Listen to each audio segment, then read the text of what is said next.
thought this one might be kind of a fun one. Everybody keeps asking me how I feel about the riskiest dudes on the board and why am I, in general, kind of for them. And my response is typically the same, which is depends on your league settings. And I don't know if I'm as for them as you guys think I am. And today, we'll explore all of that here on Old Man Squad Fantasy Basketball. I'm Dan Bespers. Welcome to the show. You can find me on Twitter at Dan Bespers. You can find at Old Man Squad on Twitter at Old Man Squad. And it'll follow you back. And I know I've been slacking on that front. If you've followed that account in the last 2 or 3 days, I haven't gotten around to do the follow backs. Don't worry, they'll come. And please, before we dive into anything at all, hit that like button on YouTube, subscribe however you're taking in the show. And of course, if you have 30 seconds to drop a 5-star review on Apple or Spotify, that stuff goes a long way as well. Haven't also done our read for our buddies over at BetOnline, the world's most trusted betting platform and your number one source for everything football. BetOnline is every stat, every matchup, and even live odds and spreads to bet on during the games. Think you know your stuff? This is cool. Get in on their $200,000 mega contest. Pick 5 games against the spread every week for your chance at prizes and a share of that $200,000. And when the game's over, you can roll on into the online casino over at BetOnline. Join some blackjack, poker, or play over 150 different slot games. Head to BetOnline today to get in on the action. BetOnline. The game starts here. Here they are, friends, the riskiest players in fantasy sports. I have 6 of them for you today, and I will be telling you how I feel about each of them, why, and whether or not you should follow me down that rather, heart-stopping path. They carry risk, some for different reasons, injury, sitting, whatever. But is it worth it? That's the question we ask on all of these guys. And for certain formats, it's about math. And for other formats, it's just about heartache. We'll be using pre-ranked data from the Yahoo board just so you guys know what numbers we're pulling from. Let's begin. 6th most risky player. This is a count up, by the way. So the 6th most risky player on the board, in my estimation, is Jimmy Butler at pick number 46. Butler is coming off, by all accounts, one of his worst fantasy seasons in a while. And it's not for any really clear reason other than one category. And that one category was steals. It was down to 1.3 last season after, for many years, being in the 1.8 to 2 range. His scoring and his rebound were down a little bit as well, but not a large amount. 2 seasons back, he was at 23, 6, and 5 with 1.8 steals. And this past season, when his value fell off from top 12 to number 28, he was at 21, 5.5, or 5.3, and 5 with only 1.3 steals. His field goal percent was down a little bit from last year to this year. That certainly plays a role, but that's not the only thing you're looking for with Butler. And frankly, he was top 17 the year before that on 48% shooting. But again, that was a year where he was at 2.1 combined defensive stats instead of 1.5 or 1.6. It matters a lot for his value. He's always a big-time free throw guy. That stuff really never changes for Butler. Around 8 free throws, mid to high 80s, so on and so forth. And some of what happened this last year was that other guys around him just simply got better. You had 3, 4, 5 guys just move in front of Butler while he was kind of basically not changing at all. And, okay, maybe that's not fair. He did take a small step back in the steals department, and so you've got these guys raising up in Tyrese Maxey, Chet Holmgren, Scotty Barnes. They were not in front of him. De'Aaron Fox was a guy who wasn't in front of him. These guys all did more this past year, while Butler stayed the same. And you can even look over, up towards the top of the board as well. Victor Wembanyama was a new addition this past year. Paul George got his act together this past season and moved back in front of Jimmy Butler. So you really had, if you're talking about a guy who took a small step back from Butler, if nothing else changed around him, he probably would have fallen from number 10, 11 down to about number 20, which is still not great in terms of direction, but not overwhelming the way that it feels like it was for him to drop all the way down to number 28.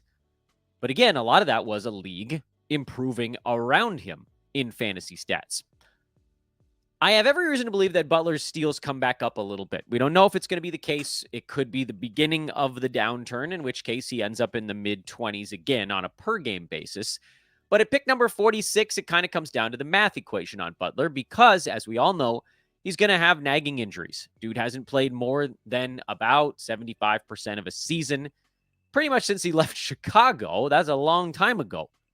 So what's it going to take mathematically for Butler to be worth it?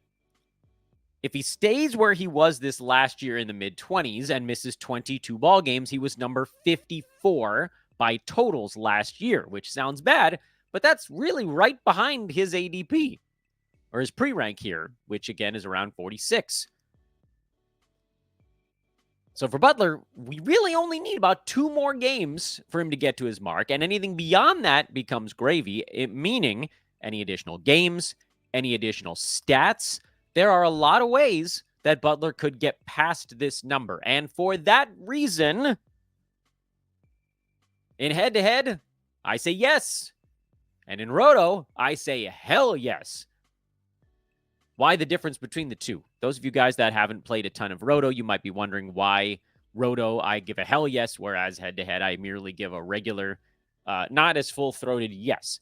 Well, with head-to-head, you're basically thinking about 2 things. You're thinking about, okay, mathematically, is this player's total production ranked-wise, when you just tabulate everything they've done over the course of the year, is it going to get them to this pre-rank? And if it gets them there, they become someone you should consider drafting. But there's that other equation of, we know they're going to miss games, whatever the player may be. In this case, it's Jimmy Butler. On head-to-head, you're worried about when. Merely getting to his totals rank is not enough. If you have Jimmy Butler as your 4th round pick, you're hoping that you have Jimmy Butler for your fantasy playoffs. He is not, by all accounts, Butler, more prone to missing games early or late. He just is banged up all the time. And that's why on the head-to-head side, when I look at it, I see, you know what, by totals, he's probably going to get to this mark or get really close to it. And then there's a whole lot of room for him to be better than that. That's why I say yes, because it's not like, oh, every year he's hurt for the fantasy playoffs. Kyle Lowry went through a number of seasons like that. Guys that are in shutdown risk are in that same general mold. And then with roto, the mathematics part of it is very simple. You get whatever he does, and then you also get to fill in the other 20-some, and last year, 22 games with some sort of replacement level player. And this is just straight numbers. 60 some odd games of Jimmy Butler plus 20 games of a replacement level guy is likely better than high 60s games of someone who has a per game rank a couple rounds behind him. The other options at 48, there are a few guys that are pretty interesting there, where so you're not like you're not champing at the bit to get Jimmy Butler if you could also say have a Derek White who's going not that far away from there.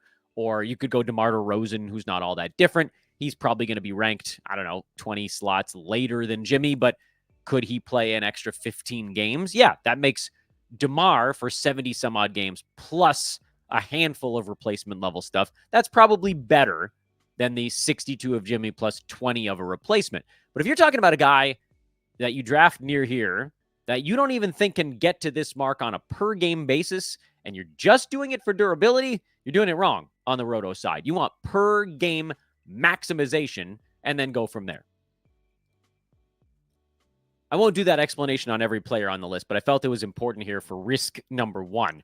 Risk number 2, Lauri Markkanen at 27. He is the 5th riskiest player in fantasy sports in my humble but also sometimes wrong opinion. And if you have thoughts on it, feel free to put them in the comments section. That's totally fine. Markkanen was number 13 on a per-game basis last year, but played in only 55 ball games. The year before that, Markkanen's per-game rank wasn't all that different. He was number 19. He played in 66 games. 2 years, 2 tanking Jazz, 2 seasons of Markkanen totaling up to about 120 games played. 121, I think, is the actual math there. Expecting 60 games out of Markkanen, similar to the Jimmy Butler thing, once again comes down to a math equation. But That really only answers the roto side of this, the per game, games capped league type. With Markkanen, you know when the games missed are coming, or at least you know when the bulk of them is coming. And it's near or in your fantasy playoffs. He is a very different equation, roto versus head-to-head. There's a lot of risk there because the Jazz still look to be a relatively bad team. They've been playing hard early in seasons the last 2 years and then kind of throwing in the towel partway through. And they're still in a rebuild. They have thousands of picks. They haven't, used them up for a superstar or anything like that. We heard that Markkanen was on the block before he signed his extension, so he isn't going anywhere this year. And if that was maybe you thought the escape hatch for him, go to a team where they want him, they'll play him down the stretch, he's not going anywhere. He has incredible per game potential, although expecting him to get up back to number 13 might be asking a bit much. Still, teens is attainable for him. But I don't think there's enough wiggle room between where I think he's going to end up, which is probably around 18, and where you're drafting him, which again is at 27. That's the mark right now. So on the math side, and look, we'll look at last year as an example. He was number 13 last year. He played in 55 games. Lauri Markkanen, by totals last season, you got to go all the way down the board. Keep looking, keep looking, keep looking. Where did he go? He's number 51, right next to Jimmy Butler, by the way. You can justify taking someone at 46, 48, whatever, whose totals rank is in the 50s. You can't really justify taking someone at 27 at that spot. And for that reason, Lauri Markkanen is a nah in head-to-head.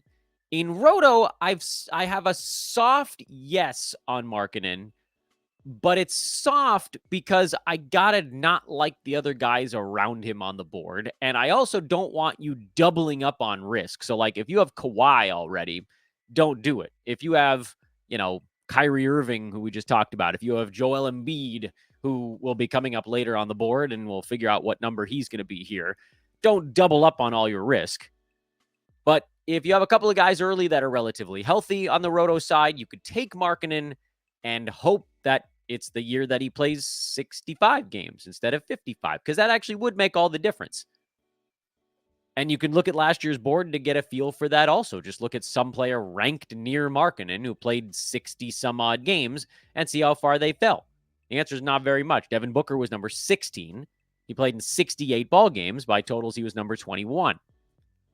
So if Markkanen is number 13 and he plays in 65 games, he's probably going to be in the 20s, which, again, for roto, that's good enough. Am I targeting him? No. But is he a hard no? Also no. Because there is that chance he gets to 65. And that's how he becomes an interesting value, even on the roto side. But again, Markkanen, by and large, one of my least favorite risks on the board after sizing it up. Here's Kyrie Irving, number 14 on the Yahoo pre-ranked board. He's our fourth most risky player of the year.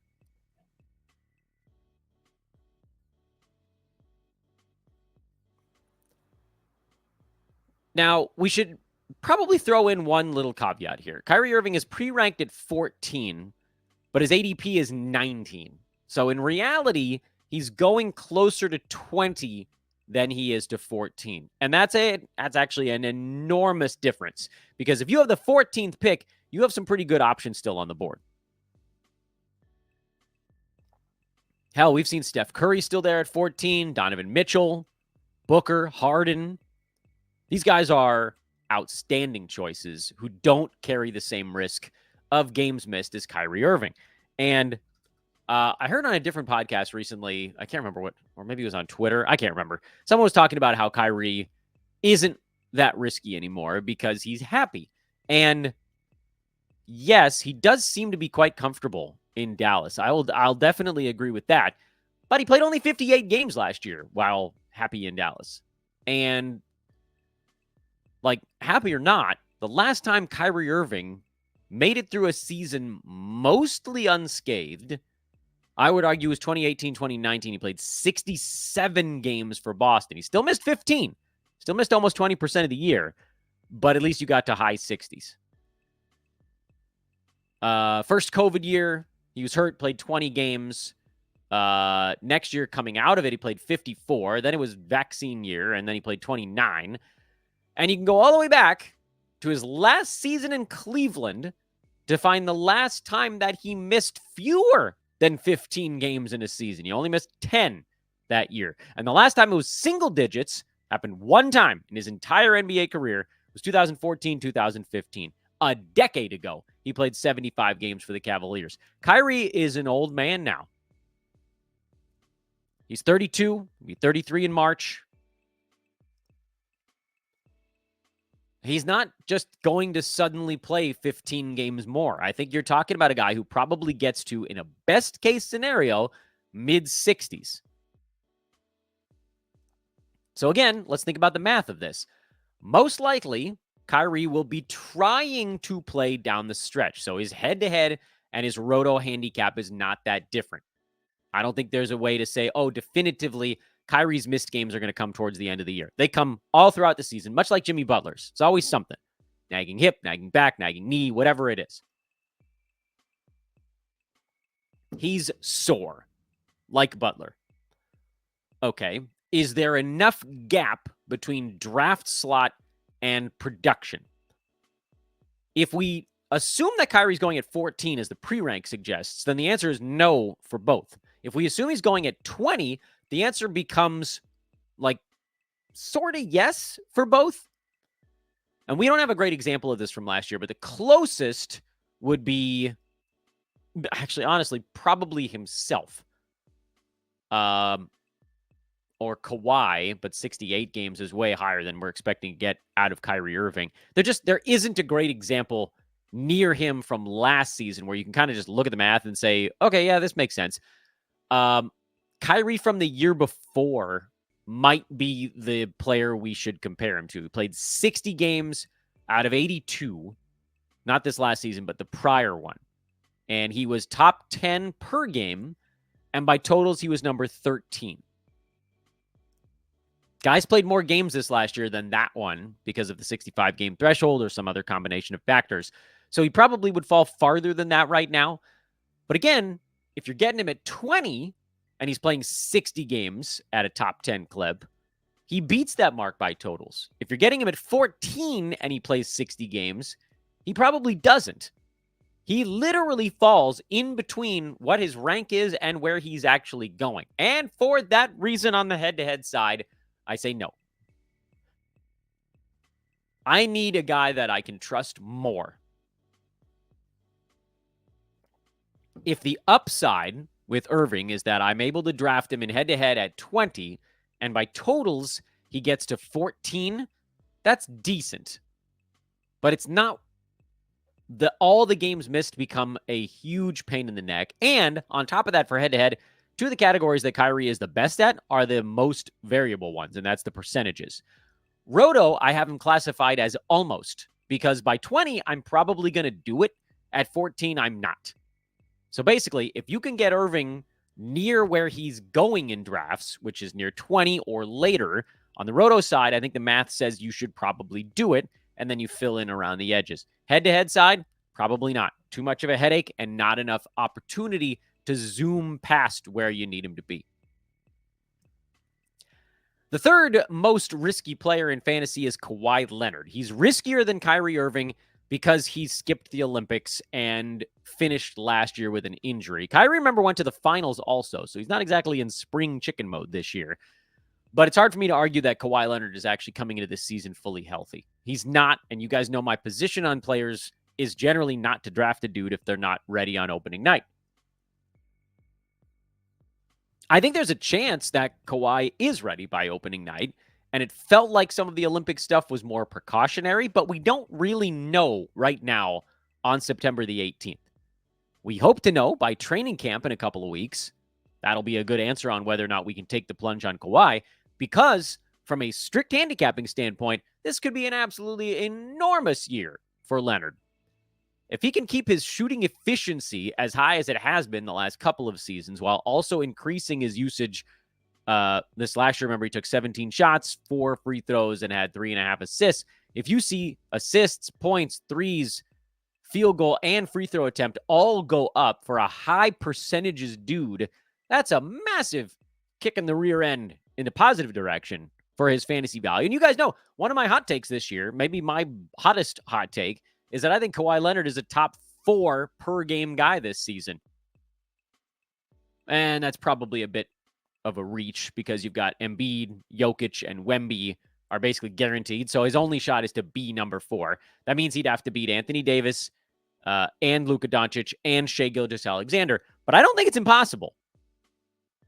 He does it with lower turnovers, which I guess makes him a little bit less appealing to the masses, but you don't have to draft him in the top 5 anyway, because his pre-rank is 30. And for me, the math says this one is a go. Remember when the board opened up and he was number 45, and in my opinion, he was the easiest win in the history of mankind? Like, dude could have played half the season, and he still would have beaten that mark. Because here's the thing.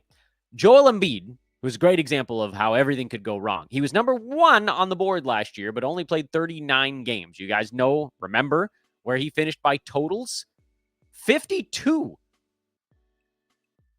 He was a 5th rounder by totals in less than half the season.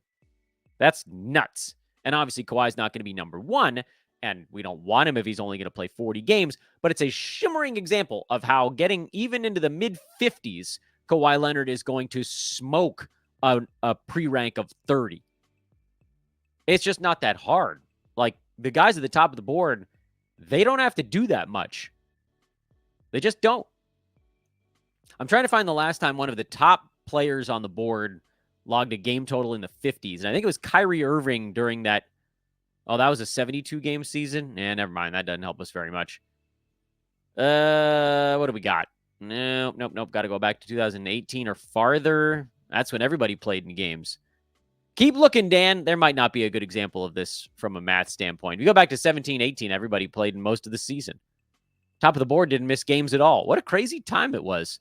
We just didn't even have to think about this stuff back then. I didn't realize that it just wasn't that long ago that was the case. 2015, 2016, the top 12 fantasy players, not one of them played fewer than 72 ball games. How wild is that? The top 12 went 79, 72, 82, 72, 80, 81, 74, 82, 73, 76, 81, 82. It can be done, ladies and gentlemen. And it wasn't that long ago. But in any event, there isn't a great example of what a Kawhi Leonard this year playing in 55 games would be. I can tell you just from doing the math, he'd be better than the 30th rank.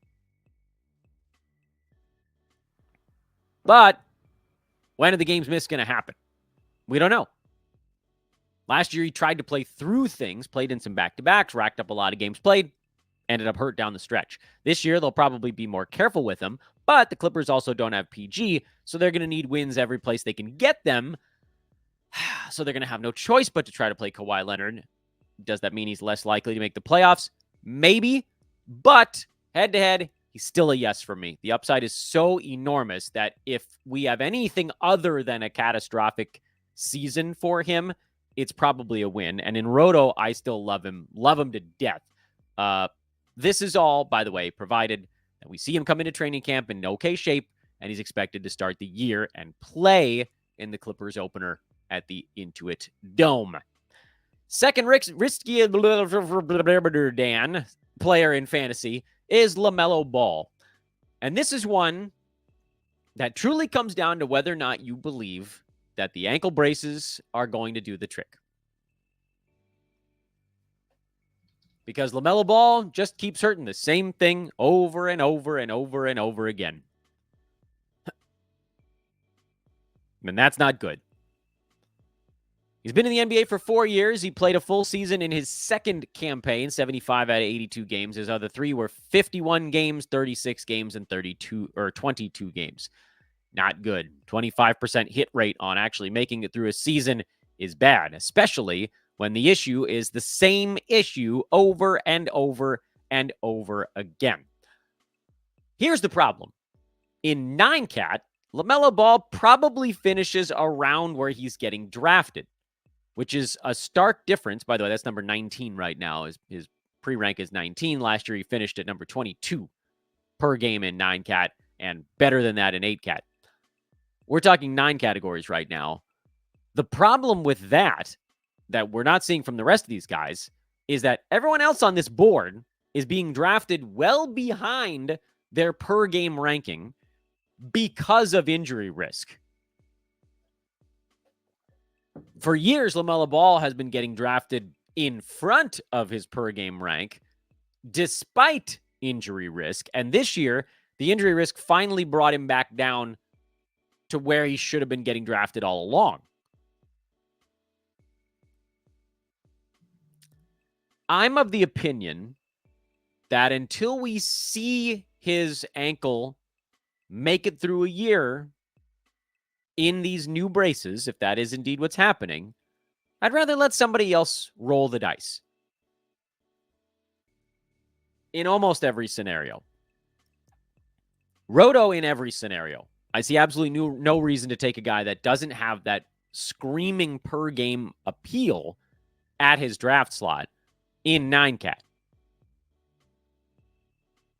Again, if you're punting turnovers, it's sort of a different beast. Hold on. We're going to get to that.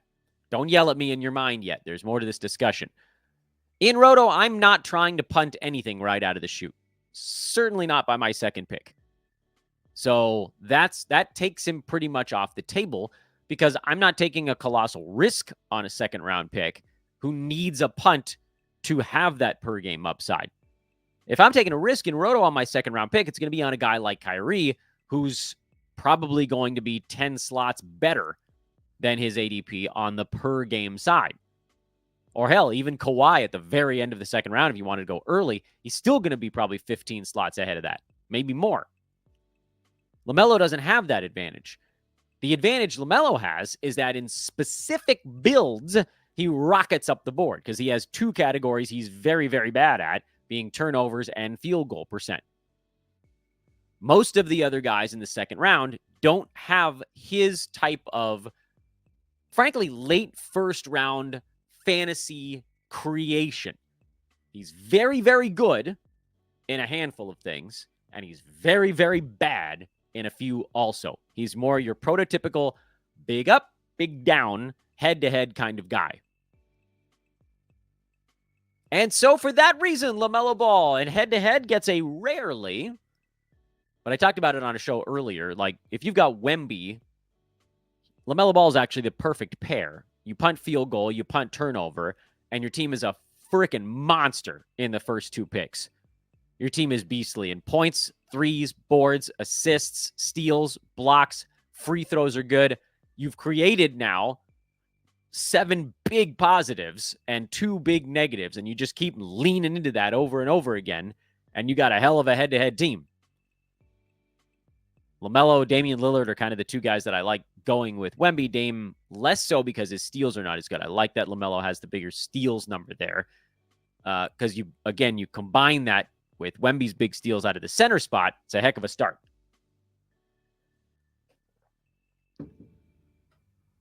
But otherwise, not really. Like, you're not taking LaMelo at the beginning of the second round, or you probably shouldn't, unless you're going for like the Trey LaMelo pair. That one gives me the chills. I don't know how you get good enough in a 6th category, but have at it, I guess. So rarely, as in there's a very specific set of hoops you got to jump through where he makes the most sense. And even then, you have backup options that are less terrifying. If it works, obviously the LaMelo-Wemby pair is ridiculous, and that's the one that you wanted. If it doesn't work, if LaMelo goes down, and you're sitting there going, God damn it, I should have just taken Dame. Dame's going to play 69 to 72 ball games, and he's going to be just a little bit worse in that double punt than LaMelo is. Why didn't I just play it safe? Dude played 50 more games than the other one last year. Play it safe if you want. You got Wemby. The only thing you can really do is screw it up once you start with Wembanyama. And LaMelo has a chance to be the screw up. I don't think you have to take that risk, although I understand it. You're in the driver's seat of your league if you take it and it works.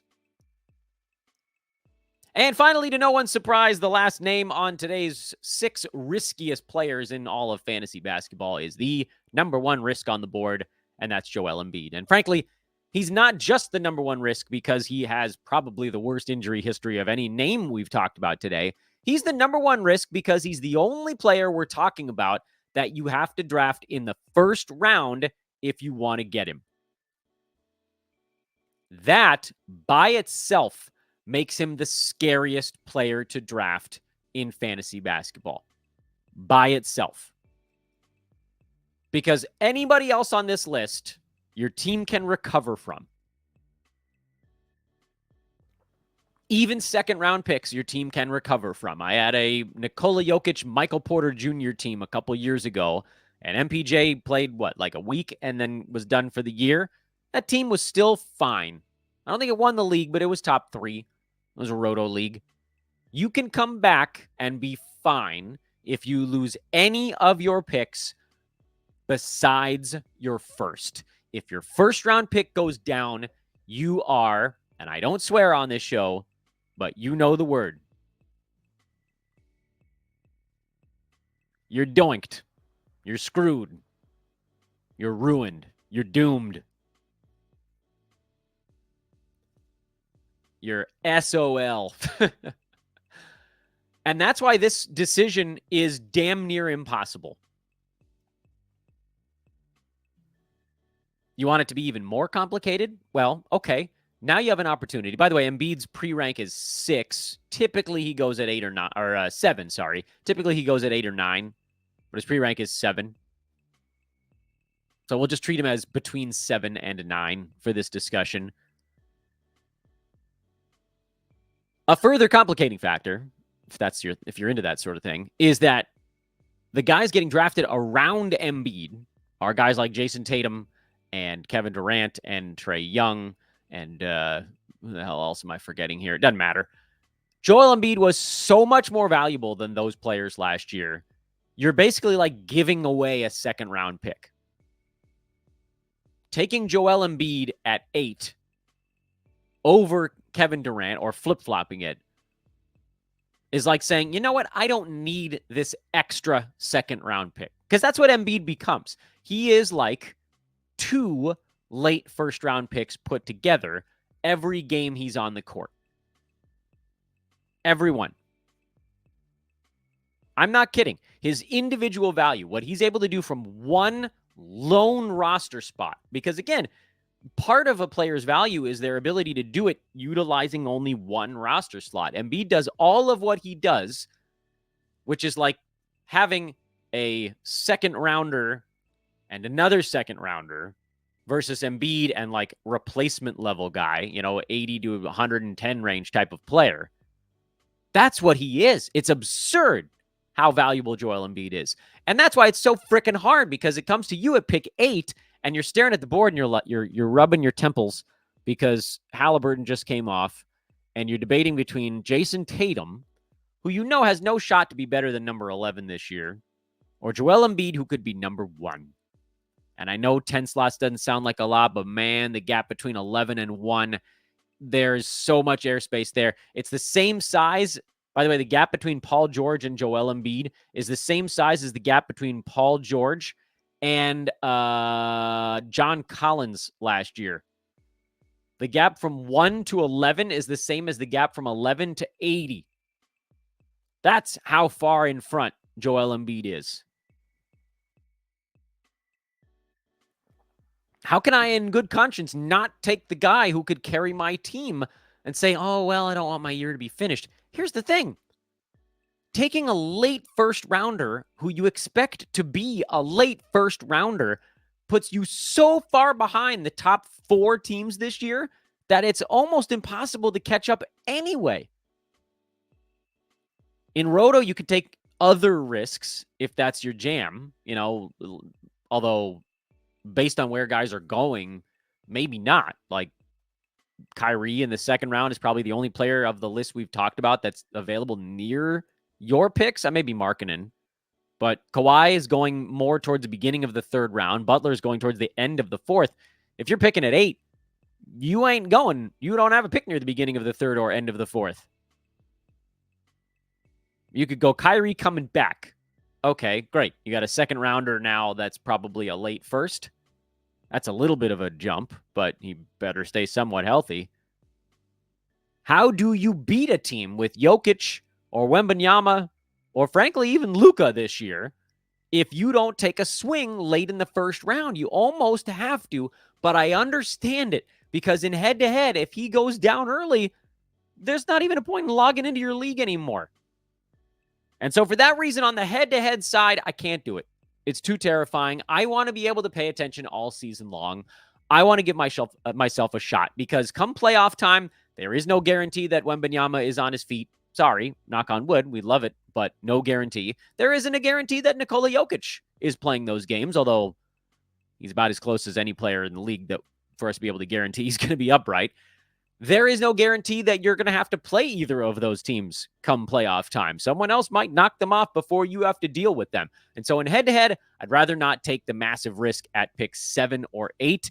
Obviously, if he's down at 12 and I'm like, well, I could go Kevin Durant or like frickin' Trae Young or Anthony Edwards or Domantas Sabonis or Joel Embiid, yeah, I'm going to do it there. With Roto, you kind of have to. And that's why on the board here I've written with fear. Yes, because he's going to miss games, but what he piles up for you in the games he's on the court makes up for it. And so I've got no choice. I've got to do it. And I just did do it in an industry 9-cat roto mock that I'm running with some of the true titans of fantasy basketball. That draft is actually in the middle of the 3rd round right now. I managed to get Harden coming back in the 2nd round. I am loving the start to that draft, and I probably never have that pair in a real draft. I don't know why I think that. Maybe I'm just a cautious pessimist.